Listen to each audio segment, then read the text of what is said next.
Assalamualaikum warahmatullahi wabarakatuh. Pada kesempatan kali ini saya akan membuat pembelajaran tentang software MATLAB, yakni tentang vektor dan matriks. Jadi pada hakikatnya dalam software MATLAB yang hanya mengenal satu macam data, yaitu matriks.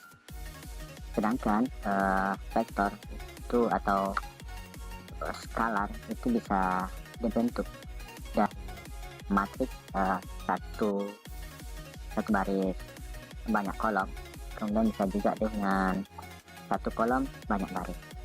Nah, itu cara membentuk vektor pada software MATLAB. Dan ini vektor tersebut sama mendeklarasikannya dengan matriks. Jadi dapat dikatakan bahwasanya dalam software MATLAB itu hanya dikenal dengan satu jenis data, yaitu matriks. Oke, sekarang kita akan lihat bagaimana cara membuat data matriks secara matriks maupun nanti secara vektor.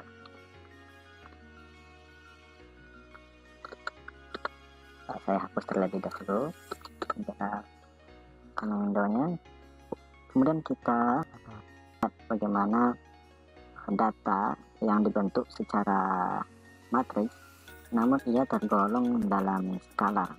Oke, dimana skalar itu ialah 1 kali 1. Misalnya seperti ini, kita katakan A sama dengan 2. Oke, sekarang kita akan lihat bagaimana ukuran atau size dari data A dengan menggunakan perintah was. Nah, jadi A bisa dikatakan sebagai skalar, data skalar.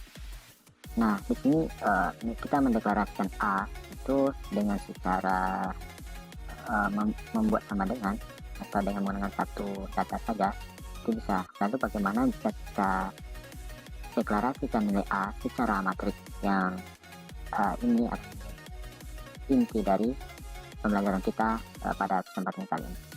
Oke, sekarang kita akan buat nilai A yang A1 misalnya sama dengan kita buat nilainya 2 juga, terus kita enter. Kemudian kita akan was. Nah, di sini terlihat hasil yang kita peroleh dari cara mendeklarasikan variabel yang pertama, yakni dimana A, kemudian variabel yang kedua yakni A1.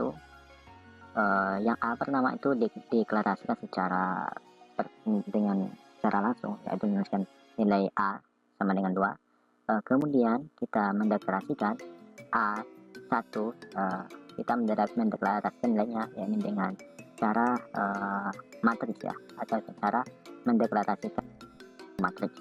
Nah, jadi hasil yang kita peroleh dari sini ya terlihat A yang kita deklarasikan secara langsung sama size-nya dengan yang kita deklarasikan secara matriks, yakni 1 kali 1. Nah, dari sini kita bisa melihat bahwasanya dalam software MATLAB itu hanya mengenal data matriks. Oke, dari sini kita dapat mengambil kesimpulan seperti itu. Lalu bagaimana jika kita buat data atau vektor baris dengan matriks 1 kali n atau satu baris banyak kolom? Oke, sekarang kita akan buat vektor, kita namakan vektor baris. Vektor baris seperti ini. Kita buat nama variabelnya vektor baris, sedangkan caranya kita deklarasikan ini dengan metode cara mendeklarasikan matriks, yakni menggunakan kurung siku. Kemudian kita buat nilainya misalkannya 1, 2, 3, 4, dan 5. Oke. Nah, hasil yang akan kita peroleh ini ialah yang jika kita enter, maka kita akan memperoleh nantinya suatu vektor baris atau suatu matriks ya, dengan bentuk data satu baris dengan banyak kolom. Oke, sekarang kita akan enter. Nah, jadi dari proses ini adalah hasil atau cara yang kita gunakan sama dengan mendeklarasikan A1. Hasilnya juga sama dengan cara mendeklarasikan A1 ini. Jadi ini bisa dikatakan vektor baris ini metodenya masih berkaitan dengan A1 yang kita jelaskan pada sebelumnya, di mana di sini ialah matriks, kemudian namun di sini dikatakan vektor. Nah, jadi vektor yang biasa kita gunakan di matematika biasa atau menulisnya di buku biasa, ini kita bisa deklarasikan di dalam software MATLAB dengan menggunakan metode cara mendeklarasikan matriks pada software MATLAB, ini menggunakan kurung siku dan menggunakan kurung siku buka kemudian diakhiri dengan tanda. Nah, jadi di sini kita masih melihat kembali bahwasanya dalam software MATLAB itu hanya mengenal data matriks ya. Jadi tidak mengenal data vektor. Namun karena ini termasuk seperti biasa, ini termasuk jenis data vektor, maka yang seperti ini masih kita katakan data vektor. Namun di dalam software MATLAB yang seperti ini sudah dikatakan sebagai data matriks. Nah, seperti itu. Kemudian bagaimana jika kita membuat data vektor kolom ya, dengan vektor kolom. Vektor kolom bisa dibuat dengan cara menambahkan tanda titik koma setiap ke baris berikutnya.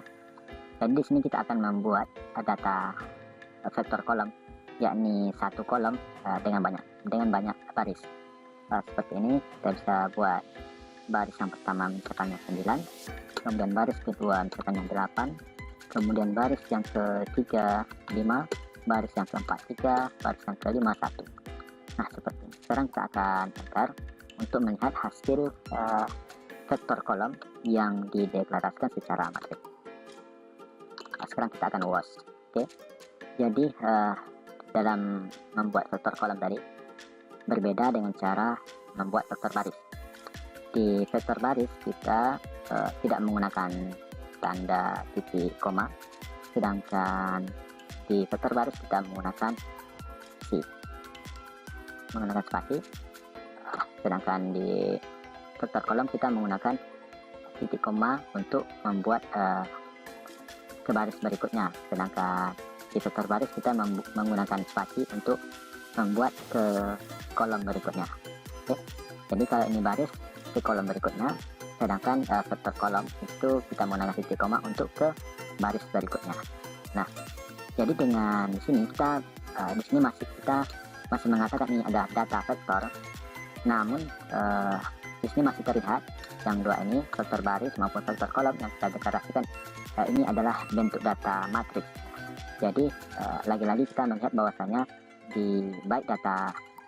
data vektor itu di dalam software MATLAB ternyata sudah data dalam bentuk matriks. Oke.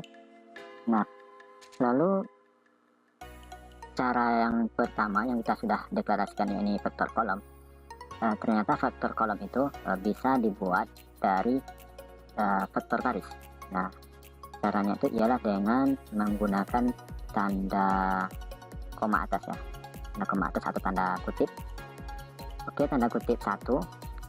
Nah, di sini kita melihat bahwasanya vektor baris. Oke, vektor baris kita panggil kembali vektor baris. Nah, buatnya vektor baris ini ialah vektor di mana datanya tersusun dari satu baris dengan banyak kolom. Nah, sekarang kita akan buat data ini menjadi seperti data vektor kolom. Kita bisa mengakhiri vektor baris ini dengan menggunakan tanda kutip. Nah, kita akan mencobanya. Hal yang pertama itu adalah kita buat variabel seperti b merupakan vektor kolom di mana dibentuk dari vektor baris. Oke, vektor baris. Jika kita buat seperti ini, maka vektor b sama dengan vektor baris. Nah, sekarang karena kita akan membuat b ini merupakan vektor kolom, maka kita menambahkan tanda kutip dengan tujuan agar nanti data b ini atau variabel ini akan menyimpan hasil dari perubahan dari vektor baris menjadi kolom, atau data vektor baris dibuat menjadi kolom. Kemudian kita akan enter. Nah, seperti itu hasilnya.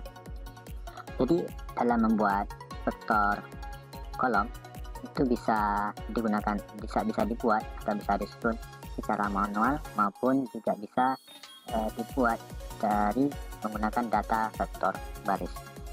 Oke, lalu bagaimana jika kita membuat vektor baris atau vektor kolom ini dirubah secara timbal balik seperti itu? Sekarang kita akan buat variabel C, kemudian kita akan invertkan data B. Maka C akan kembali membentuk data dari vektor menjadi vektor baris. Jadi kurang lebih seperti itu dalam membuat atau dalam mengkonversi data vektor menjadi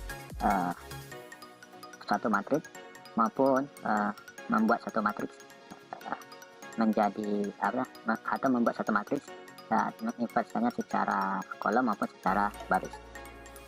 Nah, selanjutnya kita akan mencoba mengoperasikan data vektor menjadi data matriks atau data vektor kompleks. Ya.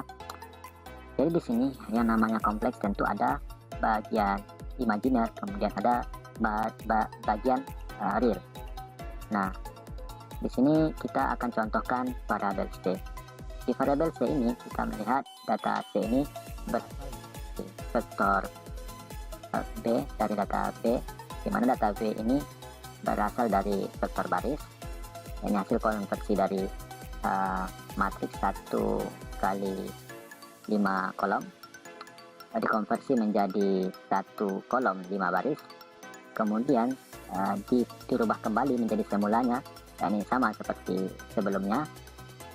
Kemudian data ini yang kita peroleh seperti ini berasal atau kita akan operasikan yang ini berasal dari bilangan real semua. Sekarang kita akan membuat menjadi kita akan tambahkan C ini ada bilangan imajinernya. Nah, caranya itu ialah kita buat imajiner C atau kompleks C. Nah, kompleks C sama dengan C ditambah imajiner kali C. Nah, jadi dari sini kita tahu bahwasanya kita akan membentuk bilangan kompleks di mana C ini sebagai bilangan realnya, sementara yang setelah tambah ini akan menjadi bilangan imajiner dari C itu sendiri. Nah, sekarang kita akan enter. Nah, sekarang hasilnya bisa kita lihat bahwasanya di sini adalah bagian realnya, kemudian di sini adalah bagian imajinernya, dan ini bisa kita lihat bahwasanya bagian imajiner itu setiap di akhir angkanya akan ada huruf I yang banget sebagai bahwasanya angka itu merupakan angka imajiner. Nah, kemudian setelah kita bisa melihat perubahan dari data